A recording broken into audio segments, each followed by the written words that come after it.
Hello and welcome to the fourth episode of the I'm Playing Podcast. I'm one of your hosts, Alex Nicol, aka Thinkbad Monkey. Joining me today is Comrade Window, aka Rom Nom Nom. Hello, Comrade. Hi guys, hello. And joining us once more in his triumphant return is Alec Ward, aka Alex Pillock. How you doing? I'm not bad, thank you. It's good to be back. It's good to have you back. Yeah. I missed you guys. Get rid of that Kalius. Yeah, no, so Steve Riley, aka Kalis, isn't on this week. He's going to come back again. Again, he's on a secret mission like Alec was last week. I handed over the secret mission. Yeah. We take it in turns, the secret mission. Yeah, and Steve has been trusted with that. I don't know why, but he has. So we wish his success. But like we do every week, so far we've done it everywhere. We're going to talk about the games we're playing to start off with. And I went first last week and I babbled. And I want to... I mean, you've been off for a couple of weeks now, Alex. So I want to get your idea about what's going on here. I've been playing a lot of games this week. Bit of Battlefield 4, but I'm always playing Battlefield 4. Bit of online. I did play the campaign, but that was really short and kind of shit. So that's over with. And I'm also playing Tomb Raider at the moment, which is really good. You bought that, did you? I did, yeah. I bought the definitive edition. Did you play it on the 360 or? I did, yeah. Played it on the 360. I rented it on the 360. Oh right. Thanks to Love Film, but the bastards aren't doing that anymore. So now I have to actually buy my games. Boo, buy games. Boo, Amazon. God damn you. I've never rented a game. I'll tell you what, I'd be really interested to see. I would love to see how different it is actually on the next gen, because I loved it so much on last gen. Man. Like 360 version of Tomb Raider, I got 1,000 out of 1,000 achievement score, nice. And then they bought DLC out, and it went higher. Yeah. But you know, what are you gonna do, frickin' DLC? I'd just like to say that before we started, Thinkbad Monkey or Alex said it was his game of the year. Yeah, I honestly think it's my game of the year, and it's weird, but only because it was the only game last year which I really wanted to just get everything for. I didn't want to stop playing the game. I wanted to get every collectible I did, not because I wanted to get the collectibles and get the 1,000 achievement. It's simply because I just didn't want to stop playing the game. Yeah, I think it's because it combined your two loves of moderately attractive women and archaeology. Yeah, I guess you could say that. Yeah, thinking about it, yeah, definitely. Yeah. I think that's the reason I haven't really been attracted to the Uncharted games, because it contains archaeology but not moderately attractive women, just a dashingly handsome man. I mean, that's the only reason I ever watched the Indiana Jones series, so... That's true, that and the whipping. Yeah. S&M. Yes. Let's get that going. Hey, let's not get dark. This is I'm playing, not I'm whipping. Makes a change. That's our other broadcast, by the way, folks. But the Tomb Raider is interesting. Have you noticed much of the... Is it Tress? No, I don't want to say Tress effects, but I think, is that wrong? The hair thing. Have you noticed that much her hair is so fantastic? Yeah. No, I've really noticed that her hair is like completely different. It's sort of... They've finally got hair right. Like the two things that video games have never been able to do, or three things, is hair, hands, and then feet. Get you laid as well. And what? Getting laid? Yeah, well, Mass Effect has that one. If it doesn't get you laid, you just get someone else laid. Oh, well, yeah, true. Well, I was just thinking, you're so immersed in Unless you're one of them Korean megastar gamers who play StarCraft. Apparently they're like pop stars over there. Yeah? Oh, right. I heard that. That could be lie. Google it. Maybe we should go to Korea. I like StarCraft. That was a good game. I've never played StarCraft. Neither have I. I was just saying it because it sounded like fun. Okay, well, I think I've learned a lot about you two today. Yeah. Well, I'll tell you what, I've played a lot of Battlefield. I got Battlefield 4 start of the week. No, and last Saturday. I got Battlefield last Saturday. And I've been playing it a lot this week, which is interesting because I played a lot of Call of Duty as well. Yeah. But we'll want to talk about that later on, how it compares. But I'll tell you, I'm impressed now. Definitely. I was so apprehensive to get it because I didn't want to deal with the whole EA shitstorm. Yeah. But I figured it got past the fact. I think they've got a few patches in now. Yeah. And I'll tell you what, at the start I had a couple of issues. A couple of times I've had trouble connecting to a Conquest match. Apart from that, bit of lag every now and again, but that's expected for an online game. It's been pretty good. Like, genuinely pretty good. On the Xbox One it's pretty decent. At first it was pretty rubbish. We had some really bad servers and really bad connection issues, but they sorted it out relatively quickly. Very quick for EA standards. So I think that just sort of like brushed over now, and everybody just seems to be enjoying the game. The amount of pressure they're under at the moment. Yeah. It's ridiculous. Pro clubs. Yeah, pro clubs bastards. Yeah. But I mean, you played another Xbox game. Yes, right? yeah. I bought another new game. I bought something that I doubt many people will have bought it. Zootaiken. I want to play it. I haven't got an Xbox, so I really want to play Zootaiken. The Connect feature with it is awesome. It really is. It's like the tiger interaction. It's like connectimals. Is it sort of bring that sort of? It's kind of like it shows. It kind of brings up your face on the left hand side, but like it's like it's got like an opacity on it, right? So it's half visible, and then it's got the game in the background, obviously, and it'll say like wink, and obviously you wink, and then the lion mimics that action, and it picks up on it really well, you know. I mean, lions are well known for their mimic abilities. For their winking ability. They do quite often. If there's one animal out there in the animal world that's going to mimic you, it'll be a lion. Yeah, last time I was at the zoo, I had real big issues with that. I thought he was winking at me. Turns out he was winking at someone else. Oh, that was so awkward. Try and chat someone else up. Really awkward. I hope you didn't give him your number. I gave him 3 winks and a number. I felt such an idiot afterwards. Yeah.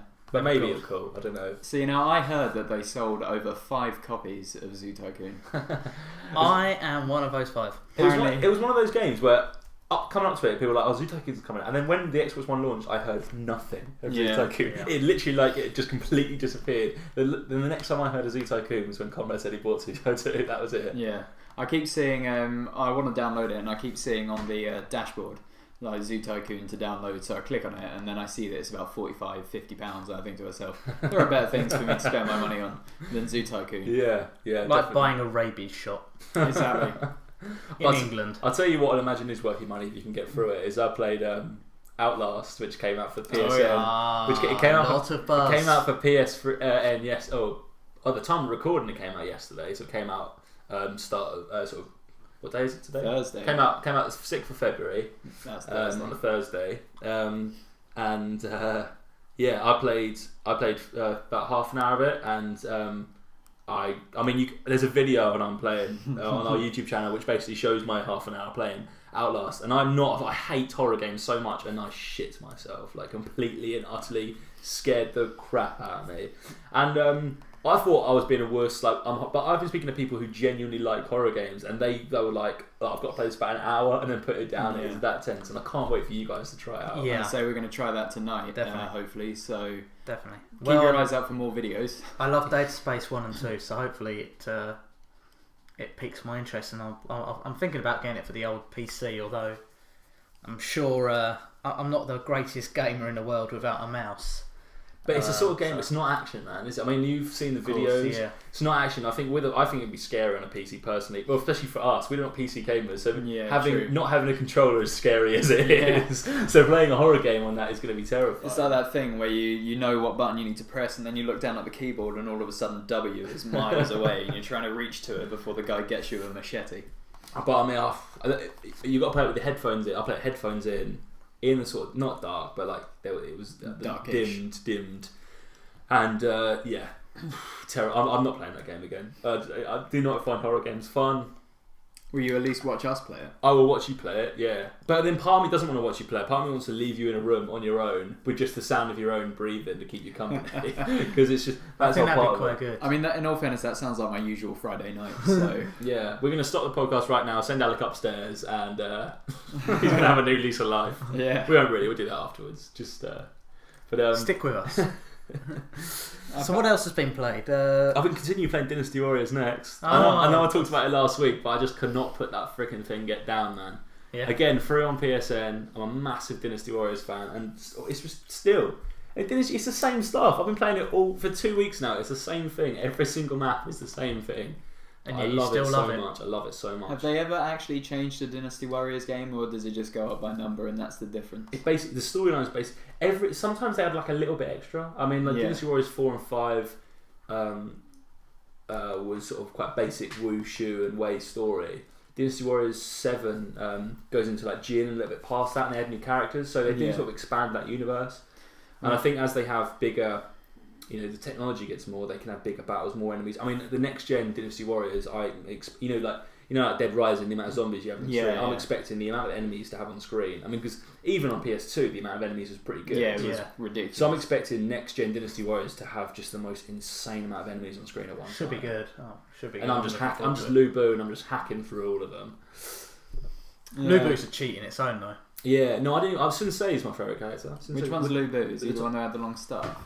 Yeah, he's like the badass. Yeah. But no, sincerely, the Tonfas is my favourite character, so Yeah. that's not cheating. That's But I'm true. looking forward to just hacking through endless waves of zombies. Mine's Guan Yu, like the guy. Guan Yu's about God of War. He pretty much looks like oh bloody hell, Dumbledore in the early films. Green outfit. Yeah, Goes I through. always think he looked like a gnome in the early games, but anyway, that's a good God of War gnome. Yeah, it's all good. No, Dynasty Warriors is fantastic. But one thing that I have been particularly blown away with, having played Battlefield and Call of Duty, is the difference between both of them. And I know, Con, you've played both. Yeah, Alec, you've just got played Battlefield, right? Have you managed to Yeah. dabble with Call of Duty, or have you not? I have turned off Call of Duty because I think it is terrible. Alright, terrible is a bit mean. It's just... That's quite harsh. Yeah, it's quite harsh. I enjoyed the story, and I've had every single COD apart from this one. And I've always completed the stories on Veteran. Yeah. And it's something that I pride myself in. But the last game, the story was... I know. The last game, the story was so easy. Even Veteran, it was just... Not it a was just... challenge. Yeah, it wasn't a challenge. And I just didn't feel like... I didn't feel like it was difficult anymore. And I just got bored of the general gameplay and the fact that online is just pretty much people running around with shotguns. And then it's just firing point blank at each other. It does for about 10-15 minutes. It does bring that close aspect to it, and well, I mean that's something that a friend of ours highlights as the reason he prefers Call of Duty. The close Mahatma quarter. Gandhi. Yeah, Mahatma Gandhi on the Xbox Live. He always says I about hope you got written permission to use his gamer tag on this. it's too late. Well, I mean, he's already used Mahatma Gandhi's name, so I'm not really sure where we get written permission from.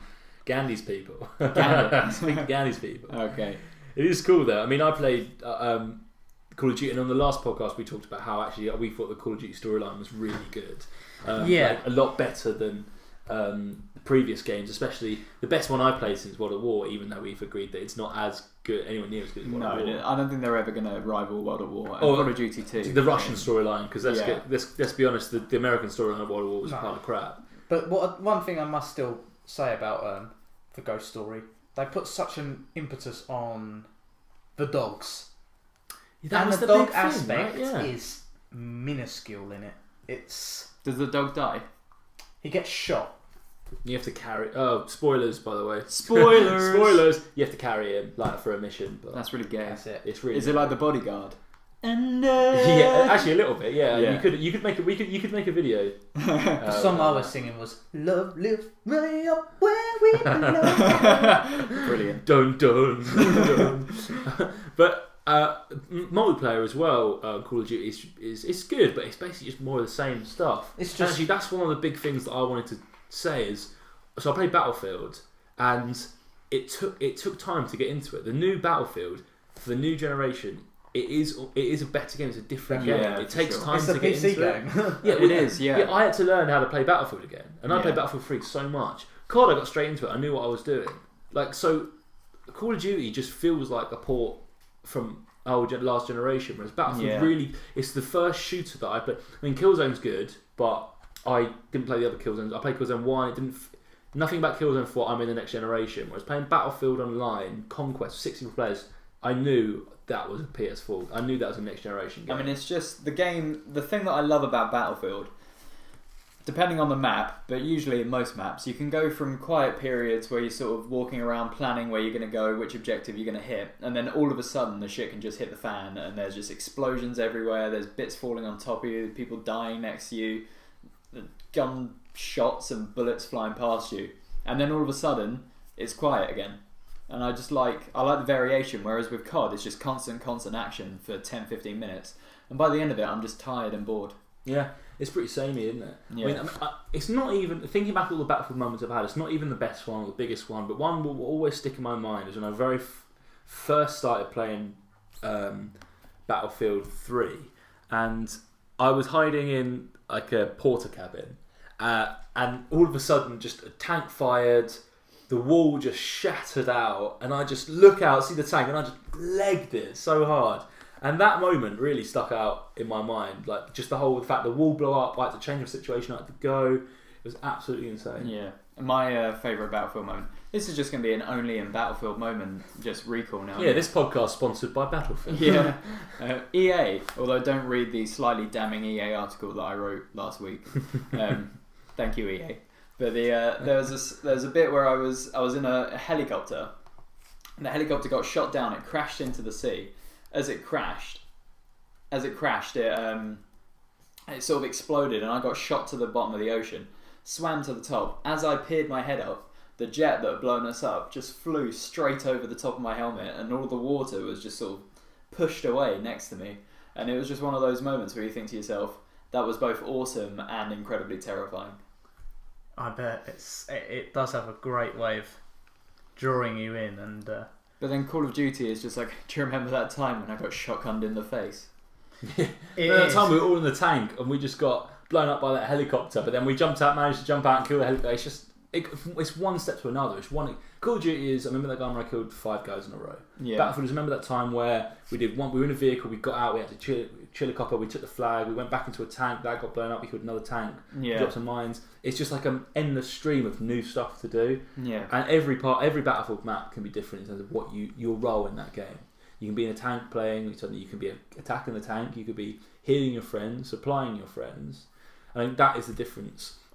Battlefield and Call of Duty, but I think in the next generation it really just shows the scale of what people can do. Yeah. And the campaign as well on Battlefield. Again, I played Killzone, and Killzone is a very pretty game. But I went into the first mission of Battlefield and blew me away. That was it was the first time really playing my PlayStation 4 that I thought, this is truly next-gen graphics. And I love Killzone, I think it's incredibly beautiful. But there was never that wow moment. But it was weird that wow moment came from the very first mission of Battlefield. Yeah, so you've played the Battlefield campaign? Yeah, I have, yeah. The whole thing, or just? No, I've just played the first mission. Okay. I've only got it recently, I only started playing it the other day. Yeah. But I will keep it going, and I'm definitely looking forward to seeing it. I've heard it's not as good as COD, but I'm still looking forward to seeing it through. And I played the Battlefield campaign all the way through, and to be honest, I was really disappointed with it. Oh really? How comes? I don't know. It was just really boring. Not much interesting happened, and then there was some guy, and I think he was Chinese, but I don't really remember. And he either got shot or didn't get shot, and then there was a bit where he did get shot for sure. And then after that, it turns out that he was actually this really big guy, and that he was really important. And then the Chinese were like, "Oh no, let's stop fighting, and let's all be friends." I've only played the first mission, but the first mission basically comes at you and goes like, "This is your team. Here are enemies. The building's falling apart. Oh my god, there's a helicopter. The helicopter should like the campaign is just Chop crazy. his leg off. Chop his leg off now. Yeah, it wants to. Like you literally shows you everything. You climb a building, the building falls down. The helicopter blows up. You chop the guy's leg off. You shoot the window. It's a big start to a campaign. I'll tell you that. It's a big start. It is a big start. I think it tried to do a Call of Duty, because Call of Duty always has a big start for the first mission, and it's always sort of high octane and exciting. But I think the problem with the game is that it goes from periods of, I guess it's kind of like the multiplayer really. It goes from periods of extreme, intense sort of action to bits where you're just walking around a ship for about 5 minutes, just following someone. And the most annoying part is people who are playing the Battlefield campaign don't expect it to get more exciting. Is there's a bit where you actually walk around a ship and everybody walks at the world's most slowest pace, and you have to walk behind them, and you can't even get past them in the corridor. You have to just stay behind them the entire time, and it's just ridiculously frustrating. Something that shooters, COD does it well. I mean, it's that.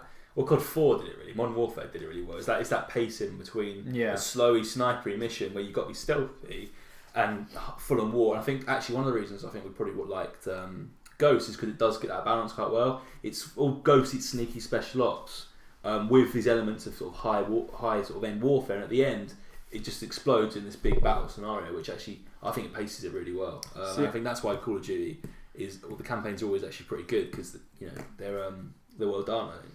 And I read Con's article on the Call of Duty story, and it basically sounded like it's called Call of Duty Ghosts, but in reality there's not much ghosting around. No, and I mean that's the theme with all Call of Duty games. So they always have this one mission of sniping, or this one it's you become the dog. It's never You about be the the dog, sniping. Which only happens. You can remote control the dog at one point for like 5 minutes. It's actually pretty cool. It's based on stuff they already have.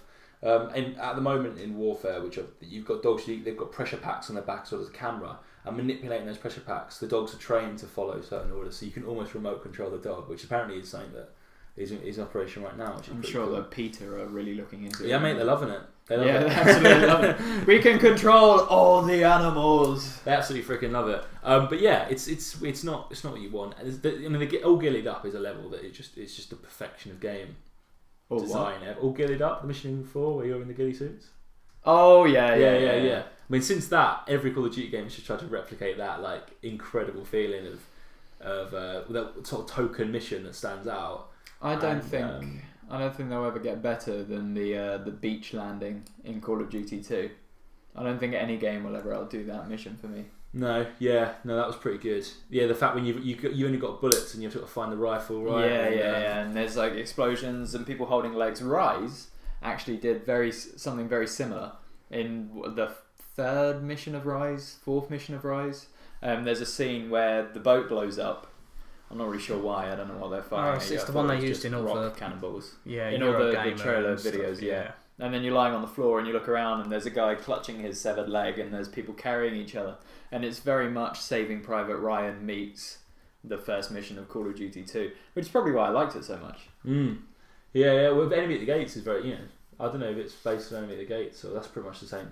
That sort of intro for 2. I've never seen Enemy at the Gates. Basically, at the start of it is like that. They're on a boat going across the water. Yeah. They get given a bullet or a gun. It's literally that. It's Yeah. basically Enemy at the Gates. I just sort of assume that Enemy at the Gates, the film sort of goes, like there's a knock at the door, and they go, who is it? And they say, there's an enemy at the gates, and they go, well, don't fucking let him in then. Yeah, it's only the film's only 5 minutes long. It's literally just that, and someone saying, well, yeah, I'm not letting you in. And they they go, go, alright, fair play. I'll see you later on. Yeah. Is it Jehovah's Witnesses? No, it's the enemy. Well, it could be Jehovah's Witnesses. Are you guys going to get the DLC for Battlefield? That's all. I'm thinking about it. I'm tempted. Already went out. Yeah. Ones. Oh, you've already got it. Yeah, I got it in my disc from America. It came with it in America for some reason. Oh, fair play. So you're going to get the other ones then, I guess. They're going to bring out a few more. I mean, I like the idea of the new guns it unlocks in the DLCs. I always liked in Battlefield 3 when you got the Wake Island DLC, I think it was called. Yeah. The fact it had the missions and you had to unlock, you got the all new unlock of the guns. I thought that was really, really good. I only ever use the one gun, to be honest. In Battlefield, I never switch guns. I don't know why. Get a bit boring, isn't the whole fun of it? Is that unlocking? No, because I feel comfortable with my gun. I unlock it, but I just don't want to use it. I feel comfortable. I like it. I'm in a good place right now. I like how it feels. I like how it feels when I clutch it when everything's getting scary. No, I think it's the AEK something or other. And I know the rate of fire and I know where I need to aim on somebody so that when I finish just spamming the shoot button, it hits them in the head. And I know, that it can do 3 burst or 1 burst, and then the same for the sniper rifles. It's just it makes my playing experience easier because I don't have to learn how to use a new gun every 5 seconds. Yeah, that is true. And the one thing I hate about getting a new gun, I like trying different guns, but I hate the fact that you've got an iron sight for each one. Yeah, some of the iron sights, the gun might be good, but the iron sight is horrendous. Yeah, it's like a big square, and you can't even see through the square. It's a miracle to you. All you got to do is just get through the first unlock of a scope, and then it's fine. But the iron sight, oh my freaking god! I don't know who came up with the idea of an iron sight. Like, why would you even build a gun with an iron sight? Why don't you just put telescopic? But why would you build a gun with certain iron sights? I mean, come on. Yeah. Jesus. So do you think this difference between COD and Battlefield really comes down to which one puts more effort into which? As in, do you think that Battlefield now is going for the multiplayer? Because the people who want to play multiplayer shooting games seem to go for Battlefield, and COD seems to be... They both do multiplayer really. How I think they both multiplayer really well in 2 different ways. I think Battlefield purely for me has just won this one because it feels like a next generation game, whereas Call of Duty doesn't feel like a next generation. It's a good game, but it doesn't feel next generation. Whereas Battlefield feels like something that I couldn't play on my 360. It feels like something I have to have my PlayStation 4 for. I think a little while ago, probably around Black Ops, and maybe Modern Warfare's, Call of Duty realised that they can't do long, sort of like long range maps. They can't do it in the same way that Battlefield can. And I think instead of trying to compete with Battlefield, they just made it so that all of their maps are really tightly compact. Yeah. And it's all about reactions. And for some people, that's how they like to play their shooters. Some people like it to be really quick reactions because you don't have to spend as much time aiming. You can just sort of have the auto aim on and then just shoot. So it's down to a preference in multiplayer combat then. Yeah. Whether you want to. It's also how you think feel about useful. Call of Duty, if you're playing a game, let's say Team Deathmatch is going to be the main one, right? If you're not good at it, you're not going to get any kills. Battlefield, if you shit at Battlefield, you can still run around, you can still collect capture points, you can still get in a vehicle and get assists. Like, you can still feel useful in a Battlefield game, whereas in Call of Duty... But you say that, but other people don't feel the same. For example, we've talked about Mahatma Gandhi. He feels absolutely useless on Battlefield. But I think that's just because he's always comparing how he's playing it to Call of Duty. Because on Call of Duty, he gets kill to death ratios of, I don't know, so like 20 kills to 7 deaths. Yeah. And then he goes to Battlefield and he gets 20 deaths to 7 kills. And I'd imagine that's a bit of a culture shock because that really pissed me off at first. Yeah. But I suppose you're right, actually. But Battlefield players are different, or playing Battlefield is just a different experience. It's just a completely different experience, and you're gonna die a lot if you try and play Battlefield like Call of Duty. Yeah, you can't just run around into an objective and go guns blazing because you're gonna have a bad time. Yeah, you're gonna have if you run in there with a load of snipers, you're gonna have a bad time. Exactly. Yeah. It's more of you need to calculate your moves, you need to think about what you're doing. Whereas in Call of Duty, there's no time to think about what you're doing. By the time you've thought about what you're doing, you've been shot in the back of the head with a shotgun. Yeah, fair play. But that whole 64 players is great. Oh yeah, 64 players. It is almost console is finally caught up what PC can achieve. Is what some people have said, which I'm bloody glad it has. But the other thing we were going to talk about from Battlefield and Call of Duty, and it's probably quite a nice little intro to that, is these new Steam machines that have come out. Yeah, I guess. Or been announced, because playing Battlefield, for example, is something that people on PC have always been saying, "Oh, you console guys you're not really playing Battlefield. You've not lived a bastardized version until this one." But I mean, none of us we've played PC games, but none of us are what we can call PC gamers. The idea of a Steam machine has interested me. Yeah. But the more I hear about it, the more I just don't like the concept. I mean, the last time I played a PC game the last time I properly played a PC game was like Rayman when I was like 13 or 14. And then I played The Sims, but that's the only reason I played The Sims on PC is because I couldn't get it on I remember playing Xbox. We used to come on your house. We used to take the doors away. We used to take the ladders out of the pool. Exactly. We used to do right bastards. Yeah, we'd set them on fire. Set them on fire. And we do all sorts of stuff. And there was a lot of different games that I never really bothered playing, like World of Warcraft and such. But I think the Steam machine appeals to me because I don't have a very good PC. And I can't be bothered to buy a good PC, mainly because I don't have anywhere to put it. But I like the idea of having a games console-like PC. Yeah. I like Steam. I love the idea of Steam. I love being able to play... I mean, I've got a Mac, so it's difficult, but I love being able to play RTS games, Dawn of War. It'd be great to play the Age of Empire games. It'd be great to play some of the older RTSs that, sort of one-off ones. That'd be fantastic. But then again, I think I'd rather have a mouse than a Steam controller that they've shown. I have seen pictures of the Steam controller. I have a feeling that that's what the Steam controller is going to be like at first, but eventually it's going to sort of morph into a more conventional gaming controller. I haven't seen it. What does the controller look like? It basically where the sticks. So let's say like an Xbox controller, where the sticks and where the stick on the left hand side and the buttons are, so the sort of the top two bits is like scoops, and they're like trackpads. So it's almost like two trackpads, then with a few buttons in the middle as well. So the idea is you're playing it like trackpads essentially. Yeah. Apparently it's quite intuitive. I haven't played with it. The only thing that I've heard about the Steam machines is that when you look at CES, they started to be announced, and the price points was crazy. You're looking at £500 for the cheapest.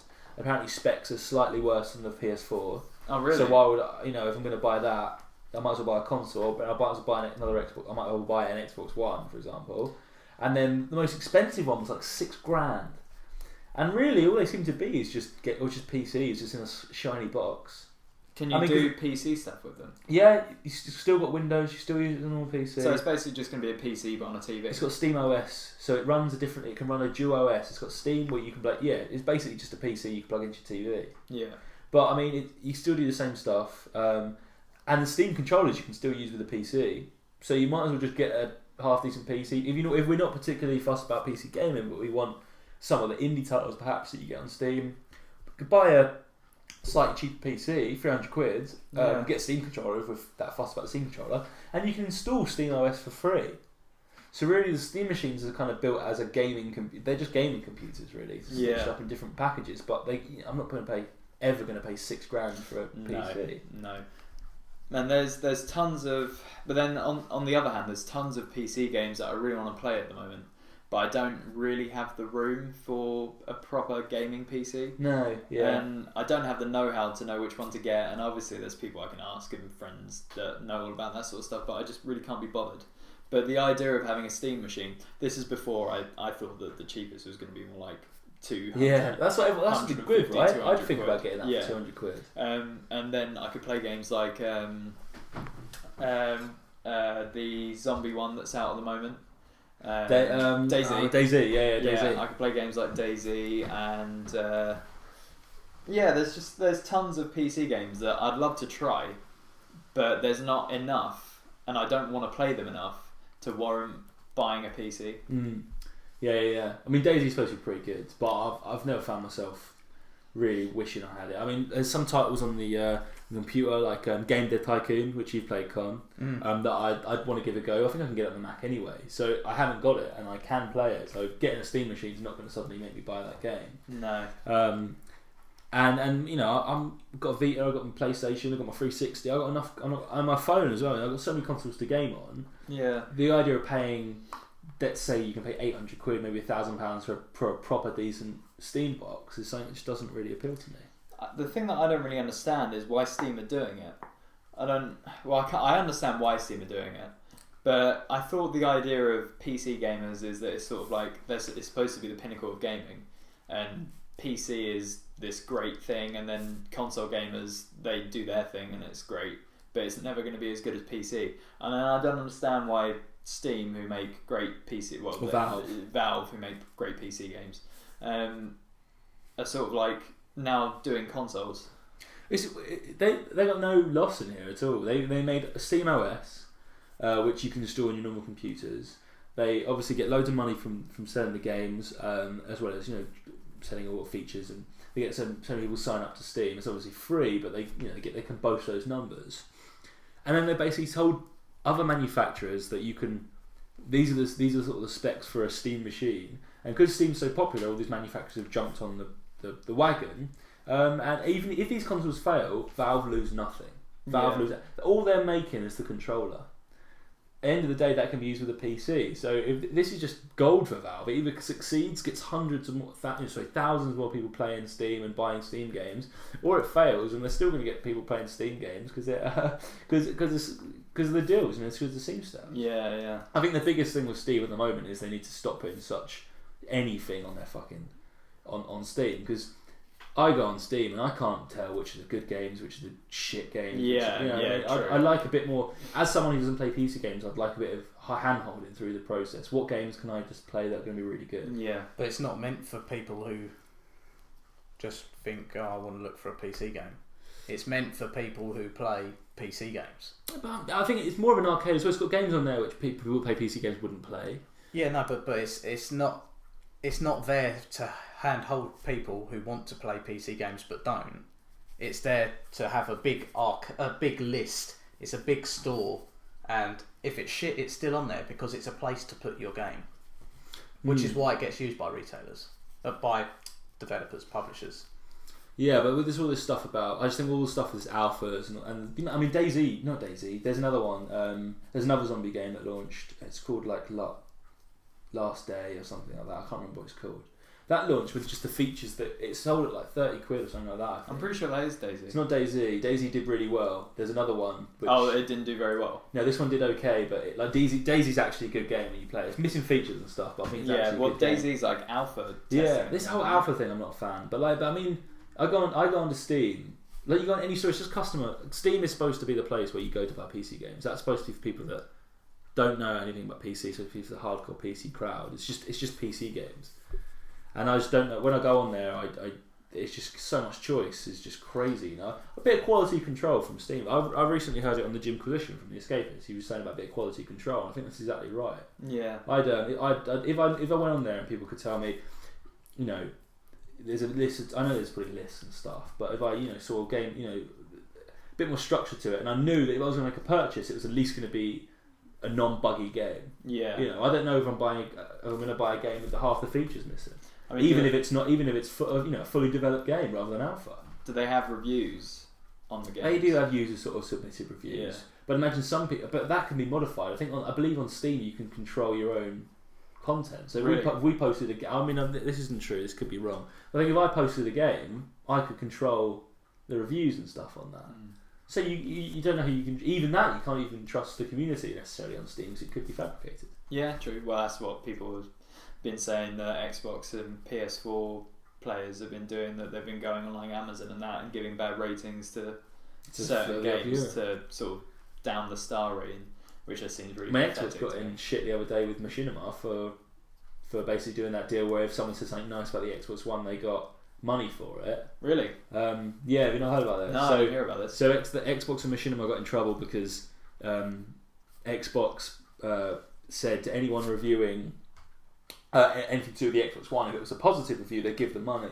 And apparently this isn't abnormal. Like it's fine for people to do this, but they tried to hide it, and everyone's got all shitty because they tried to hide it. Yeah. See, if it was out in the open, it'd be like fair play, but because they tried to be sneaky, that's where they got shit. I just want to make a statement. Xbox, I've been saying lots of nice things about the Xbox One. So I can prove that as well. He has. He said loads of things, and I think they pay a lot of £1,000. I think about £1,000 owed to him. I definitely heard that it's at least £1,000, and you heard it here. Conrad's also been saying really nice things about really Xbox nice One. things. And he's been posting even videos Alex, as well. he has a PS4, but I've been saying incredible things. Yeah, lovely. I mean, I at least deserve a couple of £100. Yeah. At least, like not as much as these guys, but at least a little bit. But I think the Steam Machine's going to be interesting. I don't think it's going to work. I think Microsoft is a fantastic company, and I could not say anything nicer about Microsoft or Xbox. No. Just so everyone's aware of that. Where you stand on that issue. But Steam Machine as well can be potentially called a nice gimmick. Yeah, PlayStation Lite on the back of the controller is a nice gimmick. You can say Connect to a point. The Connect on the 360 was a nice gimmick. On the Xbox One, I'd say it's much more of a fundamental interface unit. Do you still find yourself using it? All the time. Yeah. I actually took my Xbox downstairs so that I could play it on the big TV because my girlfriend's in a cast and she can't get upstairs. So I was playing downstairs and what cast is she on? The cast of Scrubs. They're not doing that well at the moment because they don't actually make Scrubs anymore. but she's crossing her fingers that they'll start up again at some point. So I took the Xbox downstairs and I didn't have the Kinect plugged in, and at least 10 or 15 times I said, Xbox, do this, Xbox, do that. I scored a really epic goal in FIFA, and I was just screaming, Xbox, record that at the TV. And I was like, why the fuck aren't you doing anything, Xbox? And then Sarah was like, it's because you don't show me enough love. Yeah, it's because you don't love it enough. And then I was looking at my controller thinking, oh, what button do I press to record things then? I've got a clue. See, one thing I've heard is Xbox One is so easy to navigate with Kinect. Without Kinect, it is a pain in the ass. I wouldn't know how to record things otherwise, to be honest. There must be a button you press. You have to go through Upload Studio. Upload Studio? Yeah. That just seems like a right ball. Yeah. It records the last 5 minutes anyway, right? Like, naturally. No, you have to say Xbox record that. No, you don't. No, you don't. Do you not? No. Xbox record this doesn't work. Ah. You have to go through... So Freestyle Mitch was lying to us. Yeah, he was. You have to go through the Xbox. You go to recordings, and then you have to choose to record what's happening, and then you play, and then after 5 minutes you go back and stop it, because otherwise, if you go say 7 minutes, It'll start recording over the top again. Yeah, it just goes to 7. Records the back of the last 5 minutes. Okay, well, I guess that's not that much of a ball ache, really. Well, didn't it automatically? Did it not automatically record it? Some things automatically record. You don't know when it's done. When the 5 minutes up, it doesn't say. Put a timer on your phone. Yeah, but then you've got to keep checking that, and But it has an alarm. yeah, but then you've already lost 5 seconds by the time you turn off your alarm. Do 4 minutes 30 seconds. True. Boom. But I was thinking of more gadgets. Let's think of some gadgets, some extra gizmos. Think up some gadgets. One of them I was thinking, so the light on the PlayStation 4 controller, why don't we turn that into a lightsaber? So you have a whole lightsaber which is blue, or it can turn purple, or it can turn red, or yellow, I think the colours are, or green, I think Yeah. red and green. Yeah, so basically you're playing a Star Wars PlayStation game, which uses the camera and a lightsaber, light bar, and it's basically like Star Wars Connect, but better, because you have an actual lightsaber. So, but in my head, the lightsaber is coming out of the top of the PlayStation controller. No, this is a completely separate controller. Oh, so it's a new controller. This isn't like an add-on. So basically what you're saying is you've just got a stick and it's moodlet. Yeah, so basically we've got a lava lamp that we're waving about. You plugged it into your PS4. We're waving about. And I think that could revolutionise gaming as we know it today. Well, it could at least revolutionise any Star Wars games that Sony decide to release. Oh, because it could be used as any sword gameplay, but I think it suits Star Wars. Well, because it's a lightsaber. Yeah, well I think the light, it has to be light anyway. Yeah. So I think Mace Windu, you could do purple. So you got Mace Windu's one. Nice. You've got Yoda's. You got Obi-Wan. Qui-Gon's, Obi-Wan's, Luke's, Vader's, which turns red. Darth Maul, you can get a special attachment that gives you 2 light bars. 2 light bars. Or you just stick 2 together, sellotape them together, and that works. And I think that could be damn good. Okay, I just want to pause this here and just say we've got an agenda in front of us, and I'm just looking at the gimmicks we would like to see. We have lightsaber controller PS4, and I feel like after the lightsaber controller, we really sort of lost enthusiasm for this segment. We have headband ? And then new power glove. Yeah, I thought this would be a topic we could write a lot about, and I got lightsaber controller, and I realised that I didn't know anything else. So Yeah, I put a headband. Would it literally just be a headband that you wore? My vision of the headband was that you'd wear it when playing with Kinect, and it would put almost like a visor, and it would track your head movements.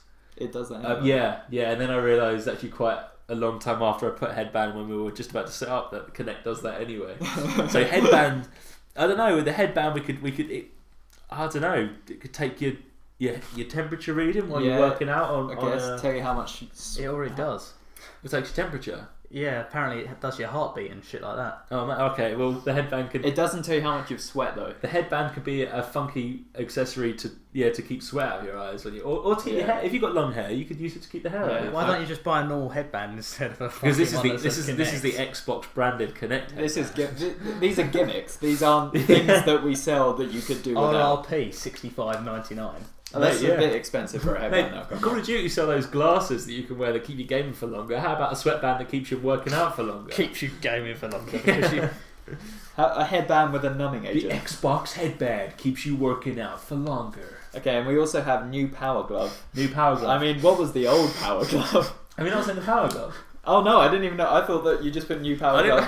I didn't put new power glove for any reason. The power glove was put up by Nintendo back in like the 80s. Was it? It's essentially a controller in a glove form, and it was called the power glove. How did it work? It had buttons, and you could move your hands, I think. What games did it control? They're all 2D. What game are you possibly playing? I don't really know. Super Smash I didn't know a lot back then. I wasn't Monkey. I wasn't hanging about. Donkey Kong. Basically, the idea of the new power glove is much of the same. Yeah, I mean, a lot of these things I kind of like. I think gimmicks are kind of gone now that Kinect's about, because it can track hand movements. Yeah. I guess you could do it like. So the only thing is, you feel like Michael Jackson whilst you're trying to use the Kinect. Yeah, that's true. But it does have the word power in it.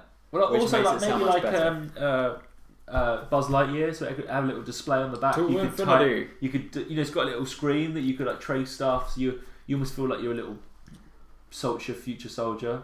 Yeah, that'd be cool. What I really want to see is video games to create, especially the Kinect, if it could project.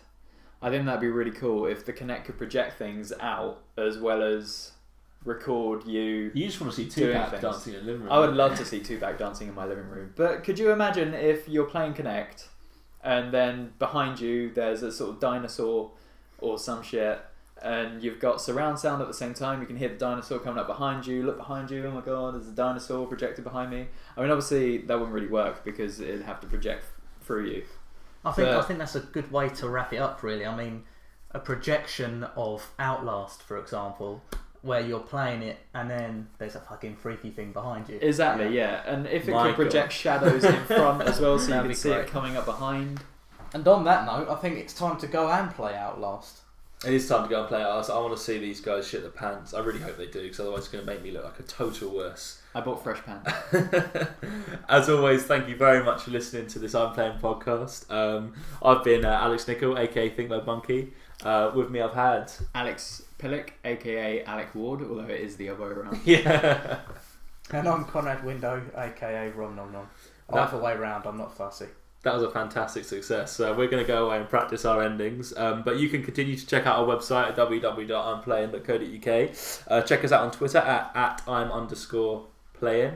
Go to Facebook at www.facebook.com/IMPlaying. Or check out our YouTube channel, which is I'm Playing TV, where you can see the video of me shitting myself playing Outlast. Until then, thank you very much from everyone here.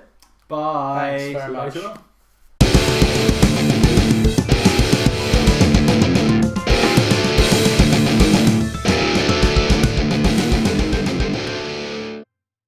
I'd just like to add, if you're listening to this, then how the hell did you get onto it?